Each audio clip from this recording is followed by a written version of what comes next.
السلام علیکم ورحمۃ اللہ وبرکاتہ۔ الحمد للہ رب العالمین، الصلاۃ والسلام علی رسولہ الکریم، اما بعد۔ معزز سامعین، البرہان ٹی وی آپ کے سامنے پیش کر رہا ہے اعوذ باللہ کی تفسیر اور اس کے احکام۔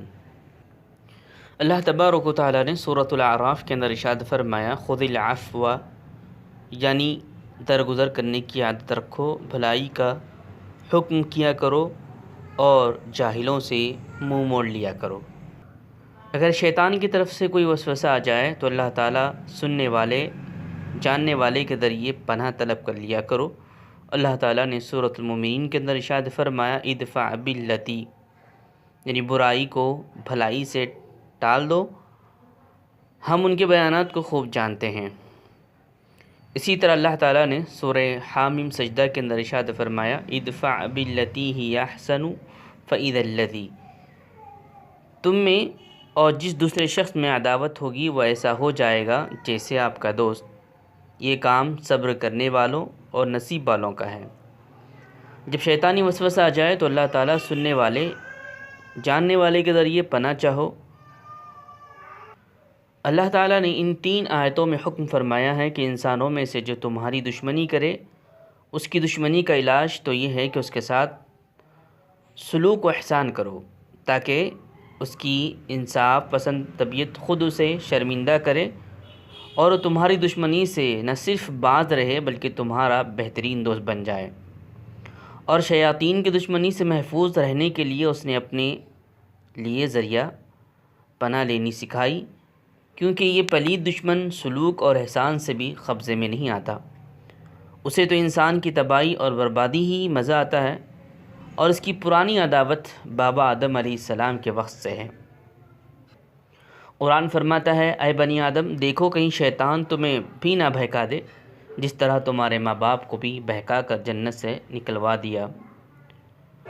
اور اللہ تعالیٰ نے فرمایا کہ شیطان تمہارا دشمن ہے، اسے دشمن ہی سمجھو، وہ اپنی جماعت کو اس لیے بلاتا ہے کہ وہ جہنمی ہو جائیں۔ کیا تم اس شیطان سے اور اس کی ذریات سے دوستی کرتے ہو مجھے چھوڑ کر؟ وہ تمہارا دشمن ہے، یاد رکھو ظالموں کے لیے برا بدلہ ہے۔ جس نے قسم کھا کر ہمارے باپ حضرت آدم علیہ السلام سے کہا تھا کہ میں تمہارا خیر خواہ ہوں، تو اب خیال کر لیجئے کہ ہمارے ساتھ اس کا معاملہ کیا ہوگا۔ ہمارے لیے تو وہ حلف اٹھا کر آیا ہے۔ اللہ تبارک و تعالیٰ کی عزت کی قسم، اس نے کہا کہ میں ان سب کو بہکاؤں گا، ہاں ان میں سے جو مخلص بندے ہیں وہ محفوظ رہ جائیں گے۔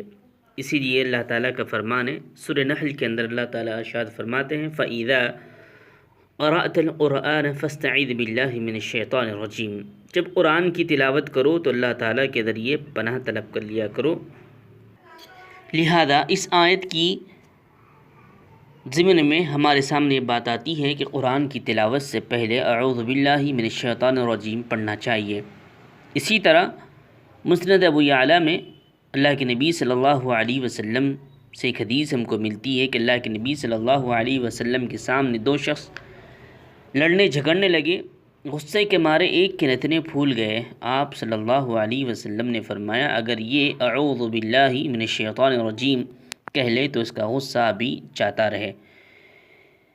اس کے علاوہ مسند احمد، ابو داؤد اور ترمذی کے اندر بھی ایک حدیث ہم کو ملتی ہے، جس کے راوی حضرت معاذ رضی اللہ تعالیٰ نے وہ کہتے ہیں کہ حضرت معاذ رضی اللہ تعالیٰ نے اس شخص سے اس کے پڑھنے کو کہا، لیکن اس نے نہ پڑھا اور وہ غصہ اس کا بڑھتا گیا۔ یعنی حضرت معاذ کہتے ہیں کہ اس کو اعوذ باللہ من الشیطان الرجیم پڑھنے کا حکم دیا گیا، لیکن نہ پڑھنے کی وجہ سے اس کا غصہ اور بڑھتا گیا۔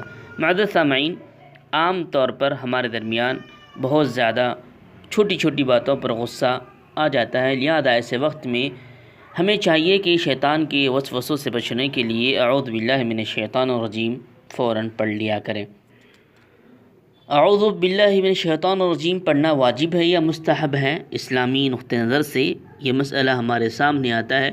جمہور علماء کا قول ہے کہ اعوذ باللہ من الشیطان الرجیم پڑھنا مستحب ہے، واجب نہیں ہے، اور اس کے نہ پڑھنے سے کوئی گناہ نہ ہوگا، لیکن قرآن کی تلاوت کے وقت اللہ تبارک و تعالیٰ نے خصوصیت کے ساتھ ارشاد فرمایا کہ فَإِذَا قَرَأْتَ الْقُرْآنَ فَاسْتَعِذْ بِاللَّهِ مِنَ الشَّيْطَانِ الرَّجِيمِ، جب قرآن کی تلاوت کر لیا کرو تو اعوذ باللہ من الشیطان الرجیم پڑھ کر قرآن کی تلاوت کو شروع کیا کریں۔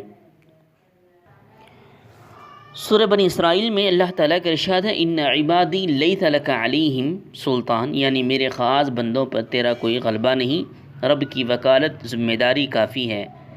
اللہ تعالیٰ نے دشمنان اسلام کے مقابلے میں اپنے پاک فرشتے بھیجے اور انہیں نیچا دکھایا، یعنی اللہ تبارک و تعالیٰ کے خاص بندوں پر اس کا کوئی زور نہیں چلتا۔ ایک بات قابل غور ہے، وہ یہ ہے کہ جو مسلمان کافروں کے ہاتھ سے مارا جائے وہ شہید ہے، لیکن جو اس باطنی دشمن شیطان کے ہاتھ سے مارا جائے وہ راہ دارگاہ ہے۔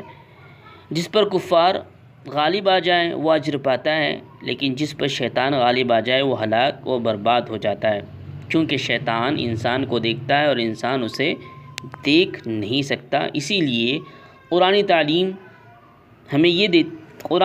ہمیں یہ بتاتی ہے کہ تم اس کے شر سے اللہ کی یاد کے ذریعے پناہ چاہو، کیونکہ وہ تمہیں دیکھتا ہے، تم اس کو دیکھ نہیں پاتے۔ یہ ظاہر ہے کہ شیطان سے بچانے والا سوائے اللہ تعالیٰ کے اور کوئی نہیں، اسی لیے پروردگار عالم نے انسانوں کے شر سے محفوظ رکھنے کی تو ترکیب، سلوک، احسان وغیرہ بتایا ہے، اور شیطان کے شر سے بچنے کی صورت یہ بتائی ہے کہ ہم اس ذات پاک کے ذریعے پناہ طلب کریں، اس لیے کہ نہ تو وہ رشوت اسے دی جا سکتی ہے، نہ وہ بھلائی اور سلوک کے ذریعے اپنی شرارت سے باز آئے گا۔